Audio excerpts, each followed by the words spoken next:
Veneto locomotiva d'Italia, ma non è detto che si tratti di un complimento, non lo è certamente se le locomotive sono quelle entrate nella top 10 delle peggiori del rapporto Pendolaria 2023, una sorta di libro nero del trasporto pubblico realizzato da Legambiente. Si tratta di linee a binario unico, treni con frequenze irrispettose dei cittadini, risorse economiche inadeguate, ritardi nella riattivazione di linee ferroviarie interrotte, sospese o abbandonate, un confronto impietoso rispetto ai principali paesi europei e in questa classifica dei peggiori il Veneto purtroppo non manca. Questo è Sveglia Veneto, il primo podcast dedicato all'informazione vista da nord-est. Io sono Jack Calcetto, oggi è giovedì 23 febbraio 2023. La prima notizia del giorno riguarda il rapporto Pendolaria di Legambiente, che ha inserito 4 tratte ferroviarie del Veneto nella classifica flop, nella classifica delle peggiori. La notizia sui quotidiani del gruppo GEDI in un articolo di Enrico Ferro con il titolo davvero molto indicativo: ferrovie tra le peggiori, c'è anche il Veneto, dalla regione solo lo 0,2 del bilancio. E infatti Gigi Lazzaro, presidente regionale della Legambiente, dice: servono più investimenti, sono anni che chiediamo che la percentuale di investimenti, di fondi destinati dalla regione al trasporto ferroviario venga alzata almeno all'1%, oggi appunto siamo allo 0,2%. Ecco quindi le linee che secondo i giudizi dei pendolari sono rimaste ferme a un'altra era. Le linee incriminate sono la Verona-Rovigo, la Rovigo-Chioggia, la Belluno-Calalzo e la Trento-Bassano del Grappa. L'articolo dei quotidiani del gruppo GEDI, poi citando il report di Pendolaria, va nel dettaglio di tutte queste 4 linee. È interessante un dato, e cioè che la Verona-Rovigo e la Rovigo-Chioggia sono state gestite per tutti questi anni dalla regione Veneto direttamente, o meglio tramite una sua società controllata. Sistemi territoriali, una gestione appunto ricca di disagi per i pendolari tra ritardi, malfunzionamenti e riduzione anche del servizio con bus sostitutivi ed altro. Insomma, le pochissime tratte gestite direttamente da società regionali e non da Trenitalia sono tra le peggiori, almeno secondo il rapporto pendolare di Legambiente, e probabilmente un fondo di verità in questo report esiste ed è anche riconosciuto dalla stessa regione, che infatti di recente ha deciso di affidare anche quelle tratte alla gestione di Trenitalia. Proseguiamo con la rassegna stampa di oggi e ci occupiamo di PFAS, l'assalto all'ambiente. Ricomincia la mobilitazione contro i PFAS. Sabato 4 iniziative di protesta a 10 anni dalla scoperta dell'inquinamento. Il veleno sotto alla Miteni di Trissino è ancora lì. La notizia sempre sui quotidiani del gruppo GEDI. Il popolo dei no FAS quindi scende in piazza e rilancia la battaglia con un appello a Regione e Ministero dell'Ambiente: basta con i rinvii e lo scaricabarile, bisogna bonificare l'area della Miteni a Trissino. La fabbrica dei veleni è uno scheletro vuoto a 2 passi dalla galleria di Sant'Urbano della Pedemontana, ma come un vulcano rilascia molecole di FAS che avvelenano la falda dell'Apposcola. Però se non fosse per il processo che si celebra a Vicenza a carico dei manager della multinazionale che ha chiuso i battenti, sarebbe già calato l'oblio.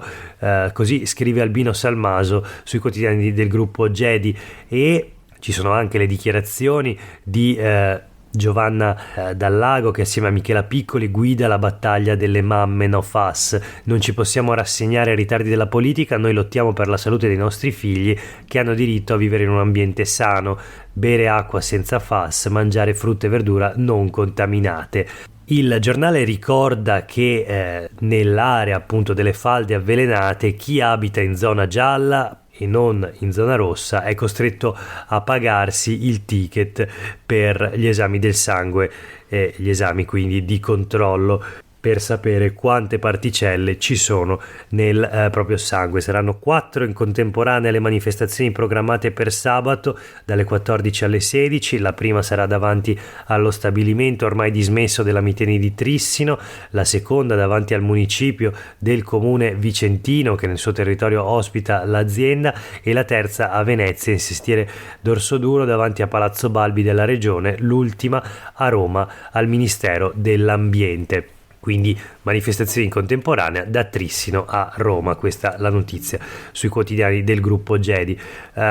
Notizie, queste prime due, sullo stato disastroso delle ferrovie in Veneto e sulla vicenda dell'inquinamento da FAS, che in questi giorni di altissimo inquinamento atmosferico e anche di siccità non possono che far riflettere. Il livello delle PM10 è schizzato oltre i livelli di soglia e secondo il bollettino ARPAV ormai quasi l'intero territorio regionale rientra nella zona di allerta rossa, il secondo livello di allerta, quello che cioè scatta dopo 10 giorni consecutivi di sforamento dei limiti di legge sulle polveri sottili. Insomma, stiamo respirando veleno, e ancora di fronte a un'ondata di siccità come non se ne vedeva da anni, molti di noi non l'avevano mai vista nelle loro vite, ancora si parla di, in questo caso, ferrovie, trasporto pubblico quindi che non funziona, e le lungaggini sulla questione FAS fanno ben comprendere quanto l'ambiente, la tutela dell'ambiente e quindi indirettamente della salute pubblica sia una priorità nella nostra regione, nel nostro territorio. Voltiamo pagina e ci occupiamo sempre sui quotidiani del gruppo Gedi di un altro tema, quello delle consulenze legali in sanità. Dalla maxi inchiesta sulle mense, sugli appalti nelle mense, per le mense ospedaliere del Veneto, scaturiscono nuove indagini su Mantoan e Simeonato, rispettivamente ex direttore generale della sanità veneta ed ex direttrice generale di Azienda Zero. Archiviata invece la posizione dell'avvocato Pinelli, attuale vicepresidente tra l'altro del CSM. Ce n'eravamo, la notizia di queste nuove indagini era già circolata nei giorni scorsi. Oggi appunto sui quotidiani del gruppo Gedi il giudice ipotizza il reato di induzione a dare o promettere utilità in relazione all'affidamento delle consulenze legali date dalla regione appunto all'avvocato Fabio Pinelli, che però per il quale appunto il giudice, il GIP, ha confermato l'archiviazione non ravvisando alcun reato. Restano invece indagati Mantoan e Simeonato. La questione non è puramente, non ha soltanto profili di tipo giuridico, ma c'è anche un nodo politico, che è quello sollevato in regione dal Movimento 5 Stelle. La giunta regionale risponda con urgenza alla mia interrogazione depositata 3 settimane fa e sottoscritta anche dalla consigliera Cristina Guarda sugli incarichi professionali attribuiti all'avvocato Pinelli durante le fasi più acute della pandemia. Così dichiara Erika Baldin, capogruppo in Consiglio regionale del Movimento 5 Stelle. Occorre fare chiarezza, a maggior ragione dopo la notizia di nuove indagini a carico dell'ex direttore generale della sanità Mantoan e dell'ex direttrice generale di Azienda Zero Simeonato, proprio in merito alle consulenze legali attribuite all'avvocato padovano. Come mai Azienda Zero non ha attivato fin da subito il suo ufficio legale interno e si è invece affidata per anni a professionisti esterni con incarichi di consulenze per decine di migliaia di euro? Quali verifiche sono state poi effettuate sulla regolarità di questi incarichi? Sono queste le domande sullo sfondo dell'interrogazione presentata lo scorso 3 febbraio. Nello specifico, le consigliere regionali Baldin e Guarda hanno chiesto alla assessora regionale alla sanità Manuela Lanzarin alcune domande per sapere quali verifiche di regolarità siano state effettuate rispetto agli incarichi professionali attribuiti a soggetti esterni con riferimento all'emergenza Covid-19. Baldin, tra l'altro, ricorda che la giunta regionale non ha mai risposto a un'analoga interrogazione presentata il 23 aprile del 2020 dall'allora consigliere regionale Piero Ruzzante e da Cristina guarda. Faceva riferimento alla scelta dell'avvocato Pinelli, penalista, per elaborare il percorso di sanità pubblica relativo all'emergenza Covid. Insomma, questo per quanto riguarda gli incarichi di consulenze legali in sanità. Chiudiamo con due notizie flash. La prima riguarda il caso Toffanin, quindi l'inchiesta riaperta. Ne abbiamo parlato nel podcast, nella puntata di ieri.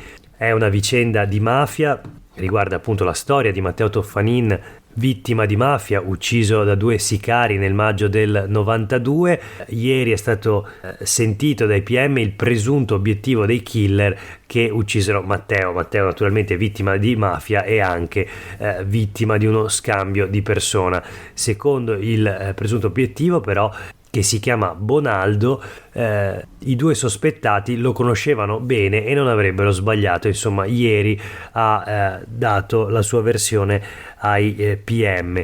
La notizia sui quotidiani del Gruppo Geri, ma anche sul Gazzettino: la morte di Toffanin, Bonaldo, non ero io la vittima designata. Segue la pista della mala del Brenta. Il 71enne Marino Bonaldo è stato sentito dai PM. Le indagini puntano su un regolamento dei conti dentro la banda Maniero. I due indagati, ha detto Bonaldo, se sono chi penso, resto ancora più sorpreso. Uno è sempre stato di famiglia. E poi ancora, caso Toffanin, ci sono due indagati. L'ipotesi non fu la mafia, ma la mala del Brenta, che, vale la pena ricordarlo, fu un'organizzazione criminale di stampo mafioso. Così ha stabilito una sentenza del giudice. Parla appunto sempre Bonaldo. Vero obiettivo dei killer, fu già vittima di un attentato. Secondo il Corriere del Veneto spunta la pista passionale. Il pregiudicato Marino Bonaldo, sentito in procura, oggi tocca alla sua ex moglie. E c'è il riepilogo, il riassunto della vicenda. Il 3 maggio del 92 alla Guizza, quartiere di Padova, viene ucciso con diversi colpi di pistola Matteo Toffanin, padovano di 23 anni. Era in auto con la fidanzata Cristina Marcadella. Lui morì subito, lei venne ferita alle gambe. Obiettivo dei killer era Marino Bonaldo, pregiudicato, vicino alla mala del Brenta. Si seguì la pista dei siciliani, ma venne archiviata. Oggi ci sono due nuovi indagati. Questo per quanto riguarda il caso Toffanin. Infine, sul Corriere del Veneto di oggi, un'altra notizia flash: soccorso alpino, 70 morti sui monti.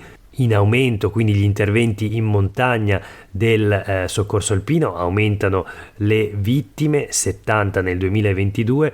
Crescono anche i soccorsi di persone impreparate, troppi improvvisati nei sentieri. Secondo il soccorso alpino il 40% non ha scarpe e abbigliamento adeguato. L'elicottero in volo costa 120 euro al minuto. L'assicurazione costa 30 euro, dice il soccorso alpino. Gli stranieri la fanno sempre, noi non abbiamo invece questa cultura. E c'è poi l'elenco degli interventi del soccorso alpino appunto negli ultimi mesi. Per oggi è davvero tutto, grazie per aver ascoltato questa puntata di Sveglia Veneto. A tutte e tutti voi una buona giornata.